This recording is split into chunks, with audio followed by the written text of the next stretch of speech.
નમસ્કાર દર્શક મિત્રો, સત્યમેવ જયતે લાઈવ ન્યૂઝમાં આપ સૌનું હાર્દિક સ્વાગત છે। વડોદરા મહાનગરપાલિકા ખાતે સામાન્ય સભા યોજાઈ। વડોદરા મહાનગરપાલિકા ખાતે સામાન્ય સભા યોજાઈ। વંદે માતરમના ગાન સાથે શરૂ થયેલી સામાન્ય સભાની ચર્ચા શરૂ થતાં જ વોર્ડ નંબર 13ના મ્યુનિસિપલ કાઉન્સિલર બાળુ સુર્વે દ્વારા પોતાના વિસ્તારમાં પૂરતા પ્રેશરમાં પીવાના પાણીના મુદ્દે તેમજ વિશ્વામિત્રીમાં પસાર થતી ફીડર લાઇનમાં ભંગાણ મુદ્દે તંત્રને આડા હાથે લીધું હતું। વડોદરા ઇલેક્શન વોર્ડ નંબર 13ના મ્યુનિસિપલ કાઉન્સિલર સુર્વેએ પોતાના વિસ્તારમાં પૂરતા પૈસા સાથે પીવાનું પાણી ન મળતા પૂરતા પ્રેશર સાથે પીવાનું પાણી ન મળતા સભામાં રજૂઆત કરી। ત્યારે વિશ્વામિત્રીમાંથી પસાર થતી મુખ્ય લાઇનની નલિકાના ફીડર લાઇનમાં છેલ્લા 2 મહિનાથી ભંગાણ સર્જાતા કોઈપણ પ્રકારની તાત્કાલિક સુવિધા ઊભી ન કરતા વિસ્તારના લોકોને હાલાકીનો સામનો કરવો પડી રહ્યો છે। તેને લઈને રજૂઆત કરવામાં આવી હતી। રજૂઆત એટલી ઉગ્ર બની હતી કે પોતાના પ્રશ્નોનું નિરાકરણ ન આવતા આખરે મ્યુનિસિપલ કાઉન્સિલર બાળુ સુર્વે તથા વિપક્ષના અન્ય નેતાઓએ ફ્લોર પર બેસીને પોતાનો વિરોધ દર્શાવવામાં આવ્યો।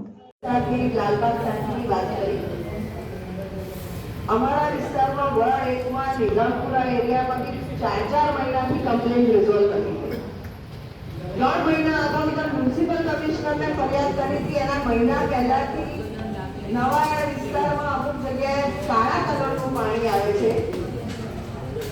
20 મિનિટ 25 મિનિટ 30 મિનિટ લોકો રાહ જોઈ પણ એ પાણી ક્લિયર નથી કરવું।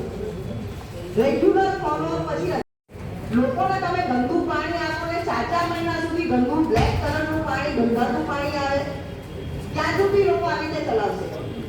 અને આ વસ્તુ અમે મ્યુનિસિપલ કમિશનરથી લઈને ડીવાયએમસી થી લઈને તમામને અનેક વખત ફરિયાદ કરી છે। ત્યાંના જે પાણીના વિતરણના અધિકારી છે એમને વાત કરીએ તો કહે છે મારી પાસે કોઈ સ્ટાફ નથી, એક જગ્યાએ કામમાં બીજી હોય તો બીજે ના થાય।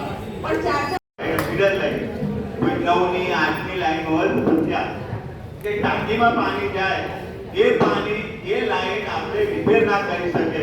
શાળા સિસ્ટમમાં કરોડો રૂપિયા આપણે ખર્ચો કરીને મોટી વાતો કરી હતી કે વડોદરા શહેરમાં નાનું ભંગાણ હશે તો આપણને દેખાઈ આવશે, તરત ખબર પડી જશે, ઓછા પ્રેશરથી પાણી આવશે તો ખબર પડશે। તો કઈ ત્યાં શાળા સિસ્ટમ કરોડો રૂપિયા ખર્ચો કર્યો છે, ચાલે છે શાળા સિસ્ટમ હમણાં?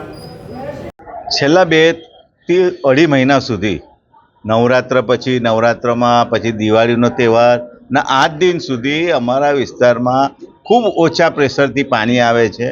એની વારંવાર જે તે અધિકારી લાગતા વળગતા તમામને અમે ફોન પર રજૂઆત કરી, લેખિતમાં રજૂઆત કરી, પણ 2-2 મહિના સુધી દિવાળીનો હિન્દુ સમાજનો મોટો તહેવાર હોય અને દિવાળીમાં લોકોને વપરાશ પણ વધારે હોય, લોકોને પાણીનું વધારે આવક જોતી હોય, કામગીરી કરવાની હોય, સાફ સફાઈ કરવાની હોય, તો પણ આ લોકોએ આટલો મોટો દિવાળીનો તહેવારમાં પણ લોકોને પાણી આપવામાં નથી આવ્યું। માંડ લોકોને 15 મિનિટ 10 મિનિટ 20 મિનિટ એટલું જ પાણી આપતા હતા।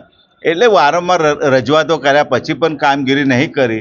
અને તમે જોઈ શકો કે વિશ્વામિત્રી નદીની અંદર જે ફીડર લાઇન લાલબાગ ટાંકી હોય કે જેલ ટાંકી હોય, તમામમાં એ લાઇનમાંથી પાણી જાય અને એના પછી ટાંકી પરથી 7 થી 8 ઝોનમાં એટલે ઓછામાં ઓછા 3 થી 4 લાખ લોકોને પાણીનું વિતરણ થાય। પણ તમામ લોકોને 15 મિનિટ આટલો મોટો તહેવાર ગયો તો પણ કોઈ કામગીરી ના કરે। ના, જે મોટું ભંગાણ હોય 2.5 મહિના સુધી અધિકારી એ રિપેર ના કરે, લાલબાગ ટાંકીમાં પાણી ના જાય, લોકોને પીવાનું પાણી ના મળે, પાણી માટે વલખા મારે અને મોટી વાતો કરે, સ્માર્ટ સિટીની વાતો કરે, શાળા સિસ્ટમમાં 200 કરોડનો ખર્ચો કર્યો, સ્માર્ટ સિટીમાં આટલો કરોડો રૂપિયાનો ખર્ચો કર્યો, પણ લોકોને બેઝિક જે પાણીની જરૂરિયાત હોય અને આટલો મોટો તહેવાર હોય ત્યારે કલાક એક ચોખ્ખું ને સારું પાણી આપવું જોઈએ, પણ 2.5 મહિના સુધી નથી આપ્યું। એટલે આજે સભામાં અમે નીચે બેસી ગયા હતા, વિરોધ કર્યો હતો કે વહેલી તકે એના પછી કમિશનરશ્રી, મેયરશ્રી અને ચેરમેને અમને એવી ખાતરી આપી છે કે 2-4 દિવસની અંદર પાણી પૂરતા પ્રેશરથી અને સારી રીતે જે કંઈ લાઈન ભંગાણ છે એને રિપેર કરીને આપીશું એવી વાત કરી। અને તો પણ 2-4 દિવસની અંદર આ કામગીરી કદાચ નહીં કરવામાં આવે તો કમિશનર સાહેબને થઈ જઈને અમે બેસી જઈશું। સંકલનનો રજૂઆત કરવા તેમ છતાં પણ સ્થિતિ યથાવત જોવા મળે છે। કોઈ અધિકારી કોઈની આ લોકોની વાતો માનતા નથી, કેમ કે 2.5 મહિના સુધી ફીડર લાઇનમાં ભંગાણ હોય અને આપણે રિપેર ના કરી શકતા હોય એટલે એનો અર્થ એવો થાય છે અધિકારીઓ કે કોન્ટ્રાક્ટર એકબીજાને કોઈને કશું કે ધ્યાન આપવામાં નથી આવતું, ત્યારે જ આટલું હજારો ગેલન પાણી ગટરમાં જાય અને લોકોને પાણી ના મળે। એટલે ખરેખર આ જે અધિકારી હોય કે જે પણ સત્તા પર બેઠેલા એમના ભૂલના લીધે આ તમામ પરિસ્થિતિ ઊભી થાય।